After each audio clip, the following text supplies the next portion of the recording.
Hello guys.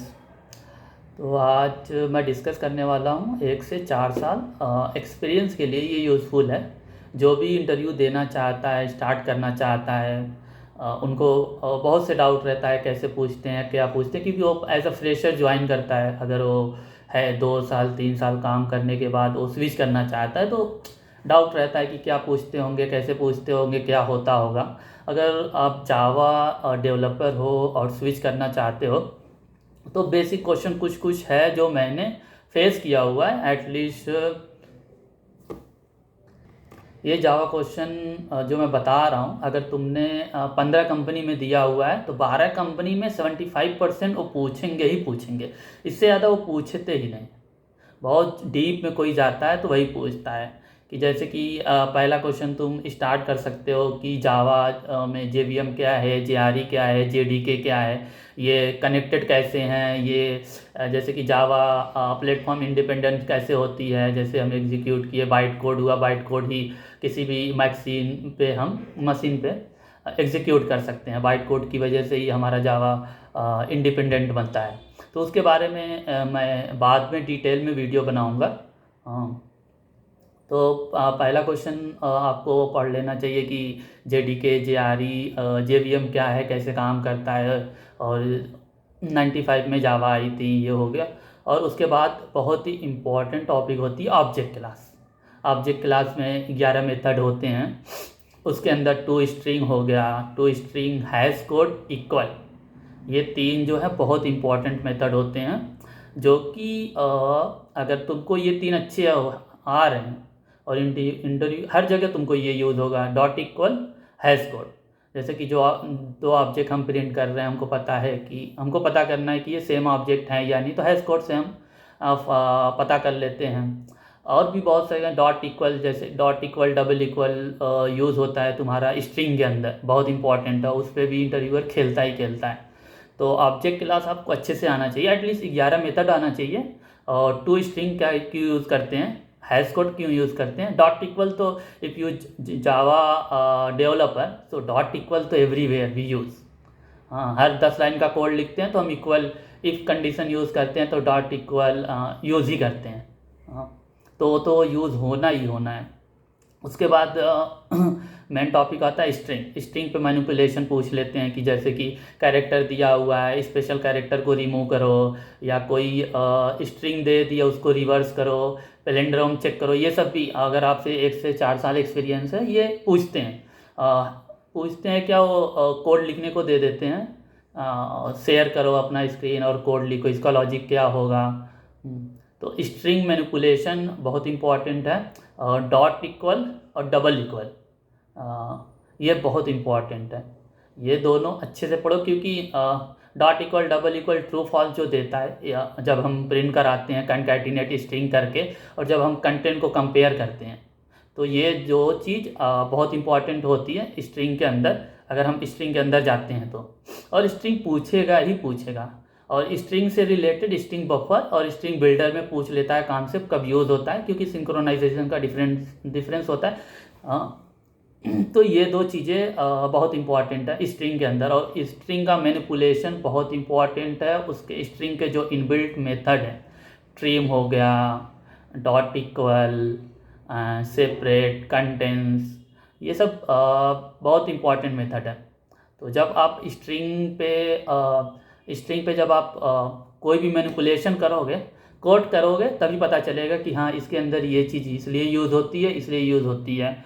उसके बाद आपका आ जाता है कि इम्यूटेबल क्लास क्यों बनाते हैं, कैसे बनाते हैं। इम्यूटेबल क्लास तुमको भी पता है कि इम्यूटेबल मतलब होता है एक स्ट्रिंग भी इम्यूटेबल है। अगर हम कस्टमाइज अपनी बनाना चाहें, इम्यूटेबल क्लास क्यों कैसे बनाएंगे, तो फाइनल कीवर्ड यूज़ करते हैं, सेटर नहीं यूज़ करते, सिर्फ गेट मेथड लगाते हैं। अगर ये भी पूछ लेते हैं कभी कि इम्यूटेबल क्लास एम्प्लॉय है, उसके अंदर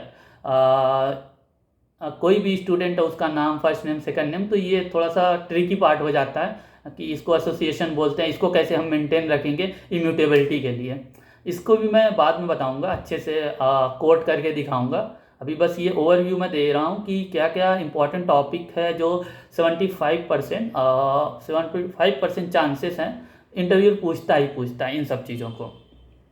उसके बाद एक आता है final, finalize, final, finally, finalize. ये 3 कीवर्ड होते हैं। फाइनल मेथड के साथ यूज़ कर सकते हैं, वेरिएबल डिफाइन करते हैं। फाइनलाइज जो होता है वो गार्बेज कलेक्शन के अंदर आता है। तो सब इस तरह होता है। ये 3 बहुत इम्पॉर्टेंट है। उसके बाद आप आ जाइए उसके अंदर, उसका बेसिक उस तो आना ही चाहिए, जैसे पॉलीमॉर्फिज्म, रन टाइम क्या होता है, कंपाइल टाइम क्या होता है, रन टाइम में ओवरराइड मेथड करते हैं, सेम नेम होता है, कैसे इनहेरिटेंस यूज़ करके हम ओवरराइड करते हैं, कब कौन सा मेथड कॉल होता है। ये बहुत इंपॉर्टेंट, हर कोई पूछेगा ही पूछेगा। कंपाइल टाइम में क्या होता है, वो मेथड ओवरलोडिंग जिसको बोलते हैं, कि सेम नेम होता है, आर्गूमेंट डिफरेंस होते हैं, किसी में 2 आर्गूमेंट पास कर दिए, किसी में 3 आर्गूमेंट पास कर दिए, कभी इंटीजर पास कर रहे हैं, कभी फ्लोट वैल्यू पास कर रहे हैं। On that basis they are overloading the method. तो पॉलीमॉर्फिज्म के अंदर ये 2 चीज़ें बहुत इंपॉर्टेंट है। उसके बाद तुम्हारा आ जाता है इनहेरिटेंस। इनहेरिटेंस आता है पॉलीमॉर्फिज्म के बाद ही। पहले इनहेरिटेंस पर आते हैं, उसके बाद ही polymorphism, run time, compile time. क्योंकि इनहेरिट करते हैं तभी हम ओवरराइडिंग करते हैं, ओवरलोडिंग ओवरराइडिंग का मेथड आता है। तो इनहेरिटेंस आना ही चाहिए। उसके बाद आपका आता है एब्स्ट्रैक्ट क्लास इंटरफेस में डिफरेंस क्या है, कब कौन सा यूज़ करेंगे। अगर आपने इंटरफेस और एब्स्ट्रैक्ट क्लास का पता है, बहुत ज़्यादा इंटरनेट पे भी नहीं मिलता है, 4-5 डिफरेंसेस है, वही इंटरव्यू भी सुनना चाहता है तो वो आना चाहिए। अगर आप ये बता देते हैं, ये बेसिक तो आना ही चाहिए।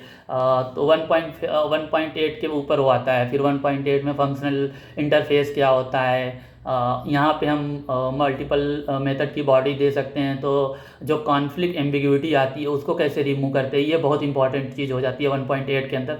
1.8 की एक सेपरेट वीडियो बनाऊंगा जिसमें जो भी है, फिल्टर है, ऑप्शन है, टू लिस्ट है, कैसे इटरेट करते हैं, और हैश मैप, 1 लाइन कोड, जो 10 लाइन का कोड 1.7 में लिखते हैं, 1 लाइन का कोड हम इटरेट कर देते हैं 1.8 के अंदर। तो 1.8 is a big feature in Java, तो उसके लिए अलग से बात करेंगे।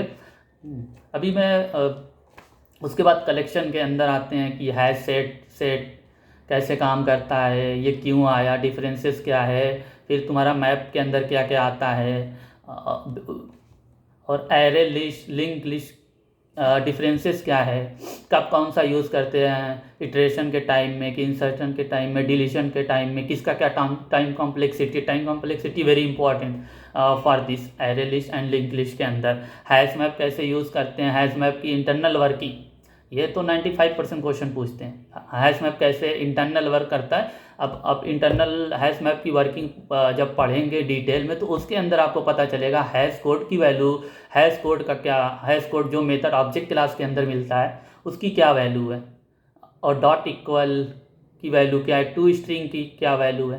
क्योंकि हम ओवरराइड करके उसको मॉडिफाई करते हैं, तो इंटरव्यूअर भी वही सब कीवर्ड सुनना चाहता है कि हैश कोड इंटरनल कैसे हो, इंडेक्स पे जाके, बकेट पे जाके कैसे वो वैल्यू को इंसर्ट करता है, करेस्पॉन्डिंग की वैल्यू में कैसे ये काम करता है मैप। तो ये वे बहुत इंपॉर्टेंट चीज़ हो जाती है इन हैश मैप के अंदर। कंकरेंट हैश मैप क्यों आया, उसके बाद लिंक्ड हैश मैप क्यों आया। अगर वो ज़्यादा डीप में हैश मैप में जाएगा तो ये यहाँ तक जा सकता है, इससे ज़्यादा नहीं जाएगा।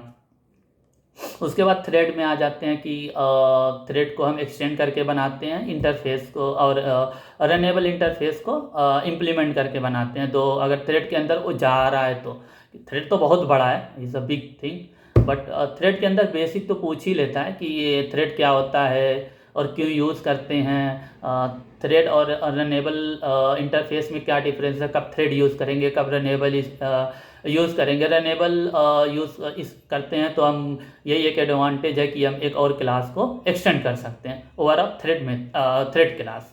ये बेसिक होता है एकदम, इतना तो एटलीस्ट थ्रेड में आना ही चाहिए। जॉइंट, एड, ये सब बात की बात है।